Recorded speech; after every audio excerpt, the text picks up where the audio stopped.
Hey guys, welcome to Cougar Dash. I am your host, Ryan Root, followed by my co-host here, Cody Schoeler, and we're going to be talking about the one and only Crimson and Gray game that happened this past Saturday in, I almost said it, Martin Stadium. It's Giesa Field at Martin Stadium, the first ever, I guess, televised, football event there at that new stadium name. But we have at least a little bit to talk about with this game.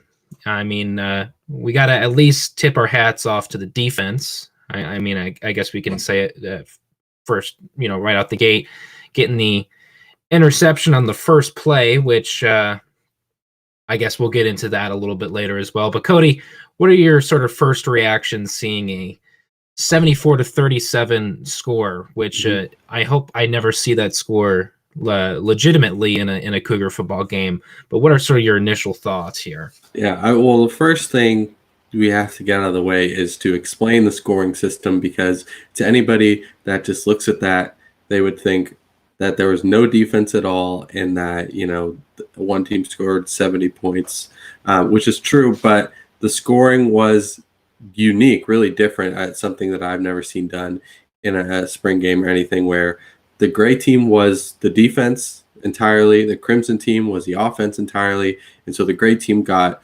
7 points for a turnover, points for stops. So there was going to be points on every single drive, one way or the other. And so that's why it is so, the score is so lopsided. The defense did outperform them, but, when they stopped the offense, they got points where, in normal football, that's not how it goes. But, and like you said, there's definitely stuff to talk about. I don't think that there are a lot of the things that we wish we were able to talk about. A lot of questions that, we and Cougar fans had were not really answered, but there's still things to take from it. And, most notably being the defense stepping up and playing really well. Is that because the offense was bad? I don't know. Probably a mix of both, because the offense wasn't doing great. But I do think that, the defense looked good. They were flying around. They were making plays. And I think, like we talked about last week, the defense started to make some strides last year. And we started to see them kind of, take steps toward being, a solid unit. And I think this, while it's not definite because it's game, a glorified scrimmage, I'm excited to see what the defense can do going forward, because I think Jake Dickett's got himself a good unit with some good players on it. Once again, I'll tip the hat off to the defense, just for getting the 4 turnovers, 3 in the air, 1 on the ground late in the game. I'll give them some credit, there's still a long way to go. I mean, there with this offense, the way that it was going, we'll kind of get into the first play with our second segment, but I'll talk about at least a little bit of the positives that I saw. Cammon Cooper, obviously, I think improved his quarterback stock tremendously with this game. He was only one of 3 quarterbacks that really got actual reps in with the game. And for those who don't know about the first play of the game, I guess I'll just say Jarrett Garantano was supposed to start the game and probably was going to have the bulk of the reps, probably right alongside with Cammon. He did start the game. Yeah. He didn't finish it. First pass of the game for Garantano, interception right to Justice Rogers, I believe. Yeah. And if on the follow through of that pass, made some contact with the center in front of him, and I believe it's if I have I fortunately got to go to the game, so I have the little roster sheet still here. I want to say it's Brian Green. Yeah, Brian Green. Yes, hits the shoulder pad of the center in front of him, hurts his hand. He doesn't come back for the rest of the game due to a hand, injury sort of thing. Rolovich says it's probably not that big of a deal anyway, so it's, no harm, no foul. Of course, Tennessee fans absolutely, barraged WSU Twitter when that sort of thing happened. So we can kind of get into Garantano a little later, but Cammon Cooper boosted his stock tremendously in this competition. I mean, him being kind of that third guy in kind of the quarterback race behind DeLorean Garantano. I mean, the one interception that Cameron had, I will say is probably, you could argue was like not the worst interception. It was, slightly overthrown on the outside. It happens, missed throws happen. He got plays done with his legs. He got it done with his arm. He made some good passes out there. Both of his touchdown passes were kind of within like the 5-yard range, so nothing too crazy. But I'll give credit to Cameron. I'll give credit to Cannon Katzer. I didn't mess up my words there. The Cameron and Cannon were the MVPs of this game. But I really hope I get to see a Cam and Cannon duo at some point in time. I feel like that'd be fun. But I'll give credit to Cameron and Cannon, but we got to at least talk about, some of the losers from this game, which honestly, I think the receivers here need to at least take some of the responsibility. I mean, even with some of the receivers scoring in this game, what kind of stood out to you in terms of the receivers and what you kind of saw with some of the play calling out there? Yeah, and I mean, the receivers, Renard Bell didn't play. That's true. There was a lot of starter guys did not play, which is going to happen. Yeah, they don't need these reps, so it's good to see some other guys. But what I saw is some guys that a lot of guys that have the potential. We didn't see anybody really stand out specifically. I really liked Lincoln Victor, who I believe got the start in place of Renard Bell. Ended up catching a touchdown. And I just think he's a guy that can do a lot within the offense, kind of like those other guys with Renard and Travell. He can take a carry. I believe he even played quarterback in high school. Not that they're going to rely on him for that, but, for a guy who... They already got enough on their plate in that department. Yeah, but he's talented. But, for a dude who transferred and then transferred as a walk-on, I believe, has some familiarity with Nick Rolovich from being at Hawaii. But it's good to see a guy like him, get some reps and get in there, and then some guys on the outside. CJ Moore only had one catch, but it was a long bomb down the sideline that he made a terrific grab on, and so for a guy like him, I'm thinking it was more of quarterback issues and maybe defense having their number than him struggling because, he did what he could. But the biggest standout is probably just Deshaun Stribling, which is a guy they talk a lot on the broadcast, a guy that Rolovich talked about when they got him on. And I believe he is a freshman early enrollee. So I think he should be finishing up high school right now. And so just for him to come in, he's only been here for a few months and to, already be making plays and to have the body to do that, he kind of broke one a little bit got one down the sideline. I think we saw a few plays made by a lot of guys, but we haven't seen one guy make a lot of plays yet. And so that's the next step, is one of these guys to step up and go, all right, we know we've got Renard, we know we've got Travell, but I'm the next guy. And that could be Calvin Jackson Jr., that could be CJ Moore, that could be any number of those other guys. Yeah, in terms of the receivers, is kind of what stood out to me throughout the game was, again, so first and foremost, going into this game, you knew you were going to have a fun experience to some degree, right? Nick Rolovich's first spring game, you weren't going to have a very serious scrimmage. Here we are, we're only running our plays and doing our scrimmage. I mean, they had the snap competition to see who got the ball first, so that sort of thing, and they had the water balloon fight at the end.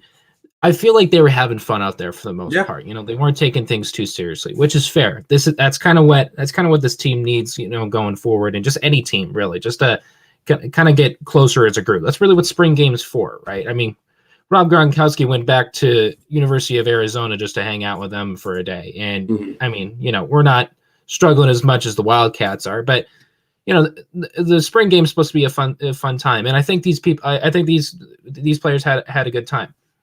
In terms of the play calling with the receivers, though, is another thing that stood out to me.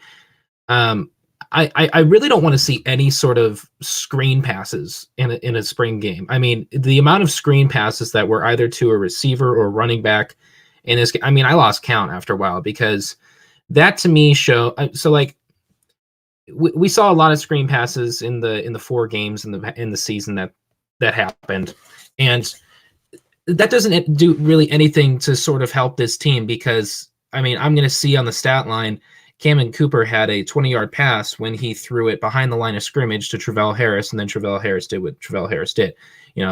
That's kind of just a hypothetical instance, but I'm not really wanting to see screen passes in a scrimmage game. I want to see the ball get pushed downfield, and I'll give credit to the rush offense from the running offense from this team. Everyone seemed to be doing good. Dion, Cannon, and even Cameron getting plays done on his legs at the quarterback spot.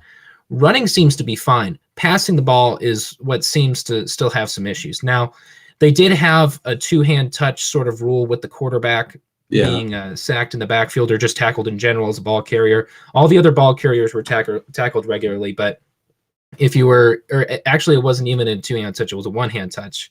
And you were marked down from the spot that you were at. So could there have been broken tackles on some of these runs and avoided sacks? Sure. But with some of these stats that I see on here, we could have had obviously some more passing yards if it weren't for the 1-hand touch, but don't want the quarterback hurt. So that's perfectly okay.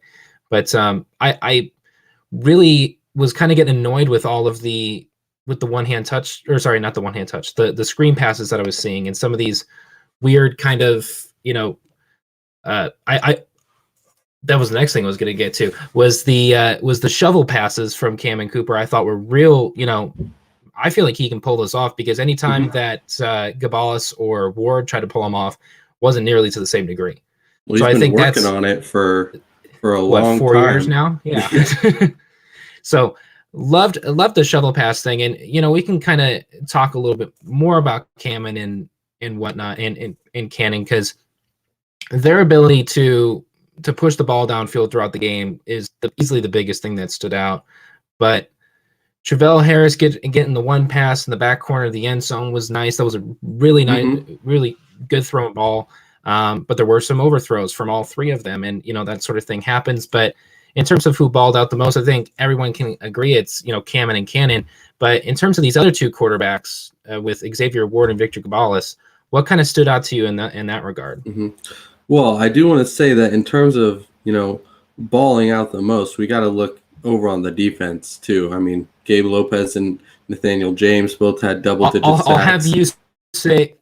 I'll have you say what you want to say, and then I'll give my thoughts on the defense. But yeah, I mean, Armani Archie played really well. So I just want to preface by saying, Cameron and Cannon were the guys on the offense, but the defense played well. But in terms of those 2 on the offense, I really like what I saw from Cameron Cooper. I'm also glad to see that your quarterback curse is still alive, because I believe you kind of wrote him off last week leading up to this and expressed your belief that he didn't have a shot. Whatever it takes to get a good quarterback forward, I'll do it. I'll curse whoever's on there. So I'm glad to see that that's still alive. And I liked, I hadn't seen anything from him just by looking at numbers. I liked what I liked what he was doing, and to see him do it in the game. I mean, sure, he made mistakes, but that's going to happen. These guys haven't played in a while, but like you said, the touchdown pass to Travell Harris, that was beautiful. A perfect throw. The other touchdown pass, I believe his was to Lincoln Victor. That was incredible too.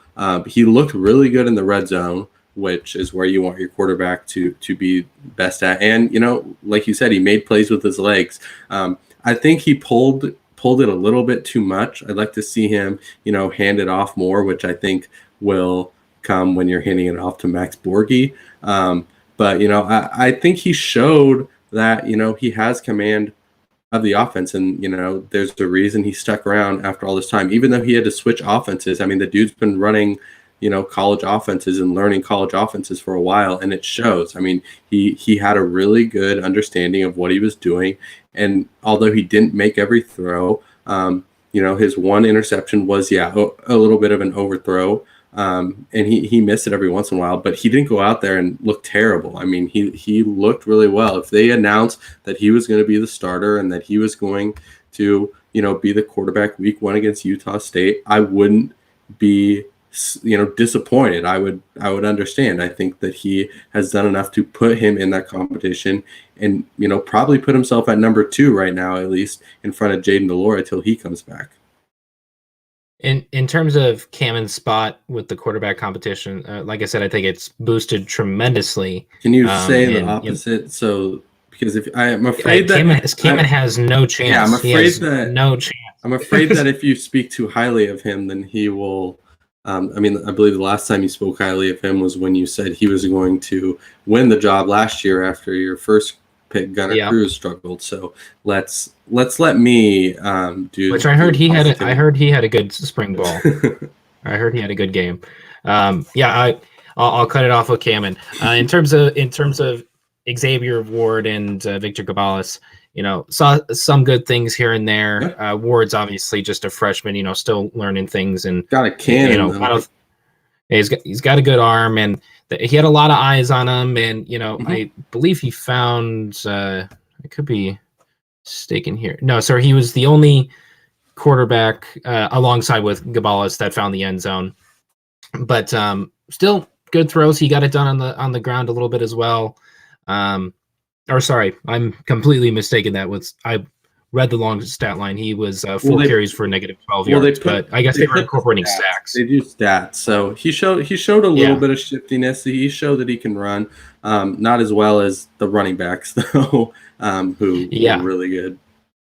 Yeah, it's going to be great to see Dion and Borghi get out there for the next season, because they're easily, I think, going to be the focal points going forward. And I think Borghi and Dion kind of recognize that. You can tell they kind of have a swagger to them of saying we're a great duo, and like you haven't seen anything yet kind of thing.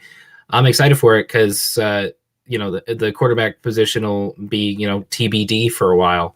But in terms of the defense, like you were saying, how they do deserve a ton of credit. I mean, I think maybe the scoring system for the defense may have been a little weighted heavily on the defensive side. I mean, the fact that I'm looking through the list of rules, which they didn't really post very widely. I only saw it on I think their Twitter fleet or Instagram story or whatever it was.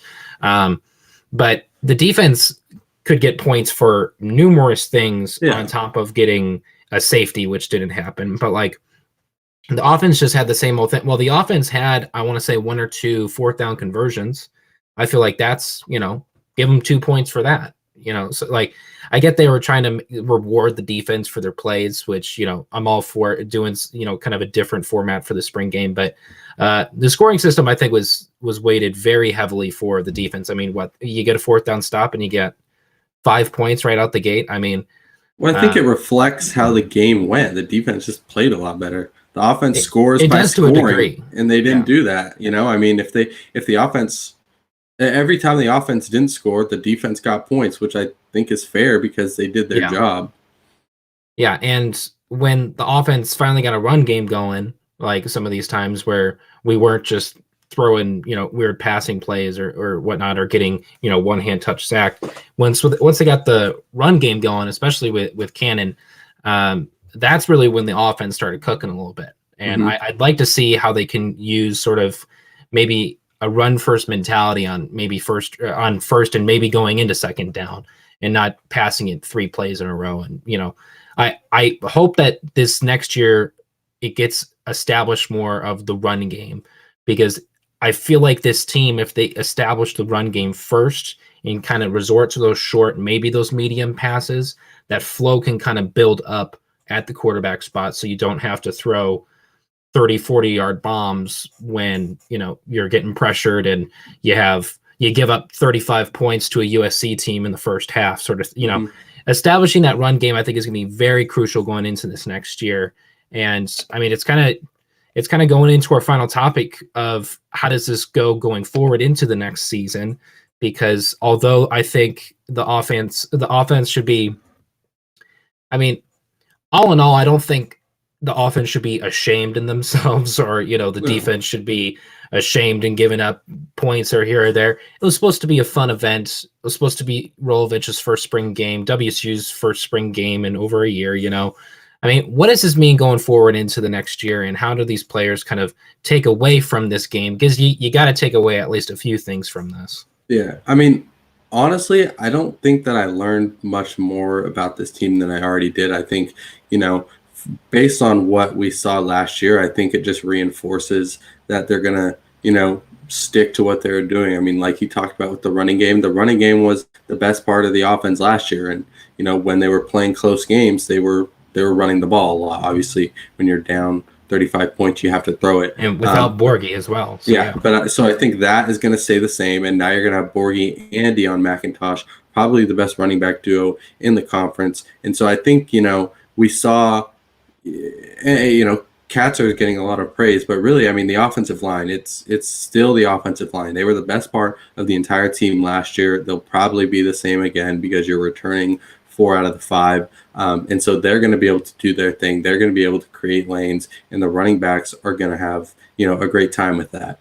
And, and then the defense, like I talked about, they showed that the flashes last year weren't, fake. They're not the best defense in the conference. They're not going to hold, teams to 50 yards rushing a game because, that was inflated by some different games. But I think they're better. They're certainly better than 2 years ago. They're probably better than last year just based on getting more guys in there and getting more time in the system. And turnovers is going to be the big thing. I don't think they're going to be grabbing 3 interceptions every game, but they only got 2 last year, I believe. And so turnovers are going to be huge. If this is an indicator of what they can do, if, guys are going to be better at forcing takeaways, then the defense is going to be really good. And I think with the running game and a defense that can get some stops, but more importantly, get a turnover and plus territory, then I think they'll be all right. And I think whoever the quarterback is can come in, throw to some really good receivers, and, they can turn out a solid year. So, I like what I saw, but I don't think that it's more of a continuation of the seeds that were planted last year that didn't get to develop because it was only 4 games, because it was such a weird shortened season. But, I do like what I saw, and I think that there is hope. And I want to go to what Coach Dickert said, the defensive coordinator, Jake Dickert. This is the first time that I had ever joined a press conference for, a post-game presser for football. Cody over here was the football reporter back in the day. So, but Coach Dickert put it like tremendously in his press conference. He had great responses for every question. And I mean, the biggest thing I kept hearing from him and even Justice Rogers was that these guys are buying in. Mm-hmm. That was a big theme, is these guys are buying in. They're trying to get into the culture. They're trying to, they're trying to be one unit out there. I mean, that's exactly what you want from a defense, right? You want the main goal to be get these guys off the field. And although this was a fun event, I do feel at the end of this game, you get closer and closer with your teammates the more that you play with them. And spring games for football programs is supposed to be a fun event, and kind of chances are you're going to have better relationships with your teammates at the end of it. But that's what I think stood out to me probably the most going forward, was this defense is making progress. Mm-hmm. I wasn't expecting a, what are the Steelers call a steel curtain? I wasn't expecting a steel curtain first year on the job for Jake Dickert, going against a number 16 USC, I think, at the time when we played them, and then a number 11 Oregon. I mean, half your games in the season, our 4-game season, were against nationally recognized teams from our conference. And I wasn't expecting, a world's difference, but going off of this game, going off of the kind of the I don't want to phrase it, but just the mannerisms of these defensive players is great going forward, in kind of bringing back, the speed, the back of the day with Peyton Pallure, Hercules Mataafa, bringing back that culture is going to lift WSU up higher than I think the offense will, because 2 years ago with Anthony Gordon, you could argue we had one of the best offenses in the league, right? I mean, leading the nation in passing and throwing 1 million passing yards a game and being in a shootout every game. Well, we didn't necessarily do very well just going on offense. I think defense for this WSU team is possibly going to ascend past the offense at some point. I think the offense may continue to sort of piece things together going into this next year. Like I said, of kind of establishing the run game, getting comfortable with the quarterback, whoever it may be, that's going to be back there, which I'll ask you a question about that in a second. But the defense, I think, may surpass the offense to a certain degree going into this next year. And then that'll keep teams off the field. And if you get turnovers, it only gives you 30 yards to work with as opposed to 80 on a touchback, or 75 on a touchback. The defense could be, the secret sauce for this team going forward. But we got to at least bring up Garantano at the very end, at least here. The first pass, obviously not a great read. The follow through on the pass, terrible luck for him. But however which way you want to paint it, obviously the motivation going forward, the confidence going forward has been affected. I mean, this is the first time he's on television on the Pac-12 network. Everyone gets to see him, or anyone who gets access to the Pac-12 network gets to see him. Which not everyone. Even for us in the Pac-12, country, we struggle at times. So if that doesn't tell SEC fans how good they have it, but this was the first televised event for Garantano. He had great scrimmages going into this. First pass, not a good one. I mean, we're disregarding the injury. What does this mean going forward for him specifically? I mean, honestly, I think it means nothing because we saw nothing. Yeah, he threw an interception that was going to be an interception regardless of what happened to his, his hand or his thumb on the follow through. But, I mean, is that new? I mean, we knew that's what he was. He turns the ball over. He could have had 10 straight passes after that where he, completed it. We don't know. So it sucks that we didn't get to see him and that fans didn't get to see him because, I mean, this was his chance that if he played well, he was going to be the starter, at least in the eyes of the fans. Obviously, from the coaching staff perspective, that could change. But the fans would have embraced him if he, lit it up. So, that sucks because he squandered that opportunity. But, the odds are that he's still the leader. He's still going to be right in the competition, right now. And when it comes to fall practices and stuff. So it's more of just, he wasn't able to capitalize on something as opposed to, screwing it up. If he threw 3 interceptions and, played like crap, then I think that's a problem going forward. But, he's still an unknown. He's still a huge question mark because we've only seen one play from him. But, he did start the game. He was the number one. So I think we have to take, some things from that. But, his grade is very much so still to be determined. And none of the other guys did anything to take that from him. It's most likely still his job to lose. Obviously, we'll see Jaden Delora come back. We've seen Cameron Cooper make a push. But, I think his gap, whatever it was, may have, shortened a little bit. But I don't think that people should be, panicking and freaking out because Guarantano, threw an interception and busted up his hand. Just sort of with some closing thoughts, I agree a lot with what you said in terms of it was one pass, it was one play. Sure, it was, of course, the one that was on television, so that's the one that's going to stick out to us.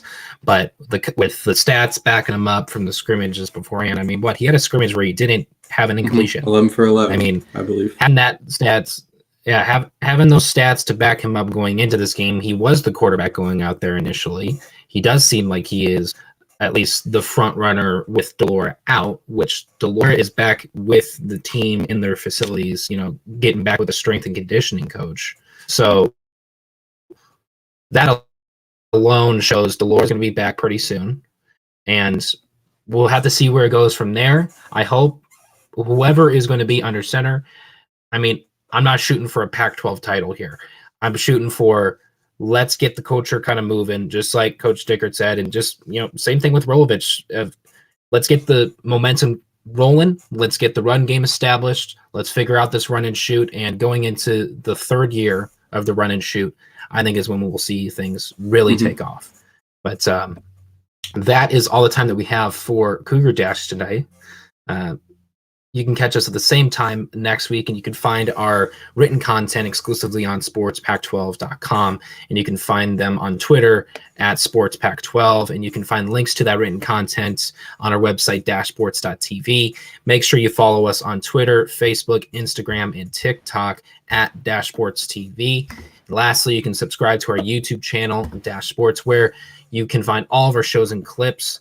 And you can tune in same time next week, 1 o'clock on Thursdays. We, of course, will plug our show real fast. We have a NFL draft special today, 5 p.m. Pacific Standard Time. We'll see how long the first round lasts. I still got some homework to complete, so I hope it doesn't take too long. But I'm excited for it. It's going to be a great first round. Cody and I will be live streaming our reactions to the draft. Maybe have a couple fans on here reacting to their team's picks and show our mock drafts, all this sort of jazz. It's going to be a ton of fun, and we'd love to see anybody join us and enjoy the first round of the NFL draft with us. First 2 picks are locked in, sure, but it's going to be a blast of a draft, I think, and there's going to be a lot of fun picks out there.